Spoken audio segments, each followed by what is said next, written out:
Good morning, friends. Welcome to another episode of Curtis Goes Insane.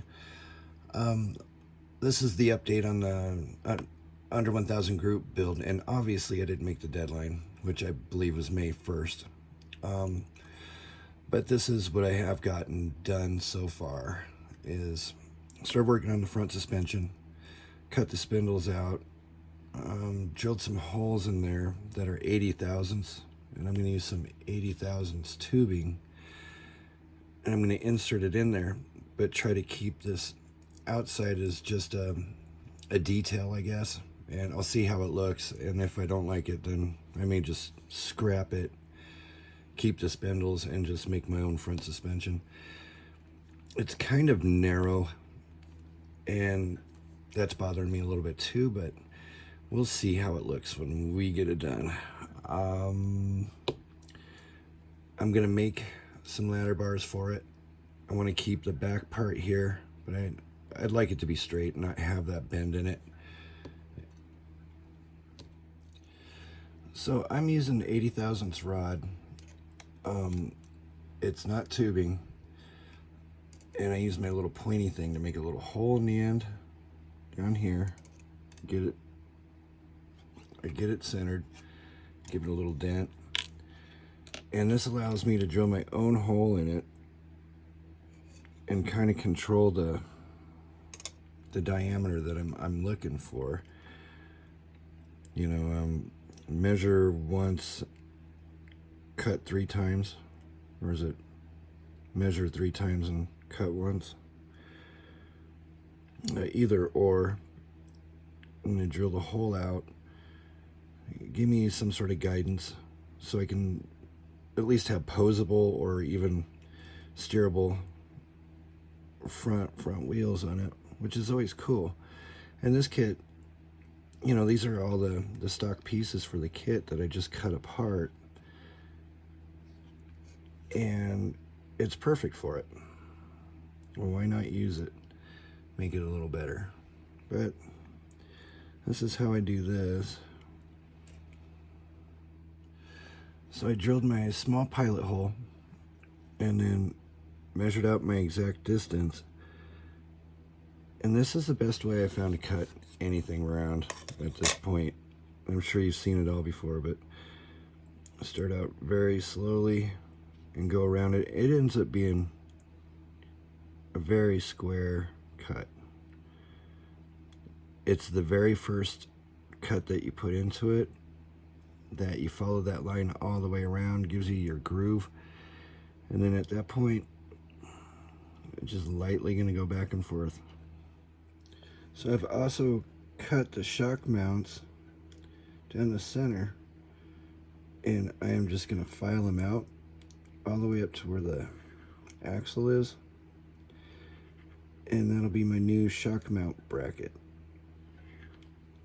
I hold it in the square so that way I can follow this line and keep everything pretty close to being square. You just got to kind of trust your eyes on that and just follow along that straight line. So this is what I'm ending up with the front end. Now this is all from the kit. I'm not using anything else. Those are the brackets, and I'll clean those up and get them all squared up as soon as I make the shocks and see how they're going to fit in there, and then I'll kind of shape it around that. These are where my pins are going to go. You can see the detail, the line around that, and then once the spindles are on and pinned together and stuff, it'll be, I think it might be a pretty cool detail. This will be replaced with a pin going through, and maybe a washer or something there. I don't know. Something to add a little detail, but also something straight from the kit. The least amount of fabrication, the better.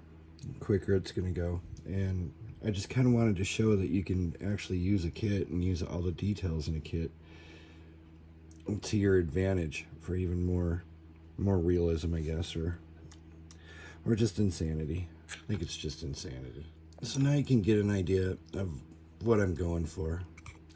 This right here is going to be a bracket that I'm going to do just like this one that's actually in the kit. And then this seam right here, I'm going to fill in. And same with that seam down there and on the other side. And get that looking good. This little hole right here is for the steering box, so I'm not going to mess with that. And I'm going to leave this seam here. It actually kind of goes with everything here. I think with paint on it and all that stuff, it might look pretty good. I don't know. You try stuff, and if it looks good, great. If it don't, try again, I guess. But you see the seam over here. And that's where I'm going with the front end. You can also see here, I cut out the gas tank. It just didn't seem right to have a gas tank on a gasser here. That wasn't a moon tank hanging out front.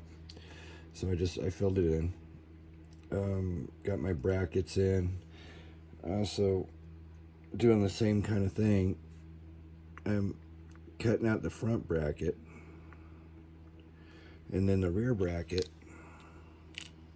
Let's see if I can find it. I did that number to it. So I'll clean it up, kind of detail it a little bit, put a nut and bolt through there, and it should be good to go. And then I'll make my own little ferrule up front here for it to all fit in, and I'll show you how I'll do that to keep it to where it's not going to break. But anyway, that's where I'm at on this model. It's coming along.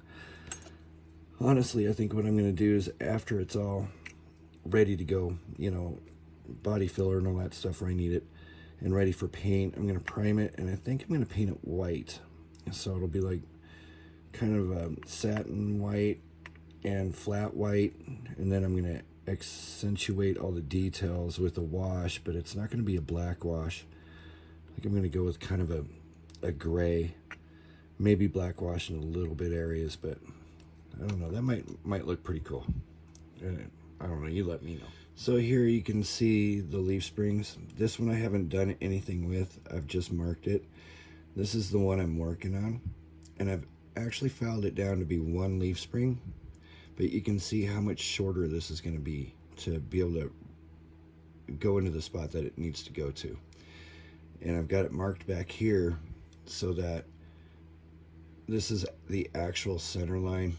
I realized really quickly that if you use the holes and just build this box stock, your rear axle is actually going to be up a good almost 1/16 of an inch off center from the wheel well and how the tire sits in there.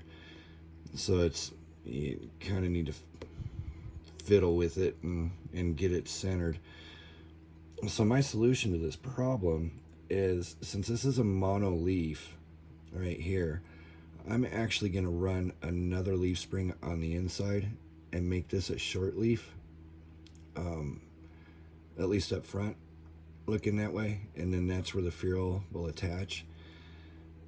And I'll try that, and maybe that'll look really cool, or maybe have to scratch it and build my own, which I'm hoping not to do, because I want to keep the curve and keep the mounts for the axle.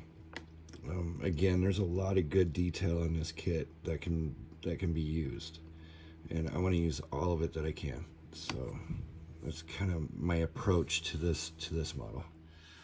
So I got some shop card shout outs, which I think is really awesome, but I've also got a new sponsor.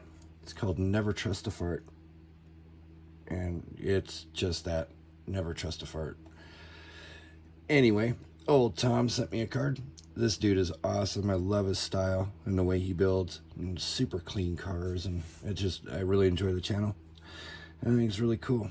Can't wait to kind of figure out what I'm going to do with all these shop cards, but I'll figure out something cool to do with them. I think this whole thing is kind of neat. But thank you, Tom. Pretty awesome, and dig it. I also have Cliff. I really dig all the military stuff. I've learned a lot about painting and weathering and chipping and the subtleties of making something look, as real as possible. And I am learning a ton from this guy, from Cliff, from so many people. And I just love it. And I also work for the VA and work in the warehouse there. I'm a supervisor there, and anything to do the best we can for our vets that they've sacrificed, and that deserves a lot. So anyway, whatever I can do to give back, I always try. But thank you, Cliff. This is awesome. I dig your trucks. I just dig where you're going with everything. And then Chuck, right on, man. That's badass. And you've got some great freaking models too. It's a great channel. Just love it. Super clean builds again. Super inspiring. I dig seeing your stuff, and I get ideas, that I adapt to my own thing, and my own style of cars, I guess. But thank you, man. I think that's really badass. And then if anybody wants a shop card, that's my shop card. Just send me an email. It says shop card in the subject. That way I don't, skip by it or any of that. And I'll get one out to you. Anyways, guys, thank you so much for watching. Please like, subscribe if you haven't. And be kind to each other, and be safe, and blessed be.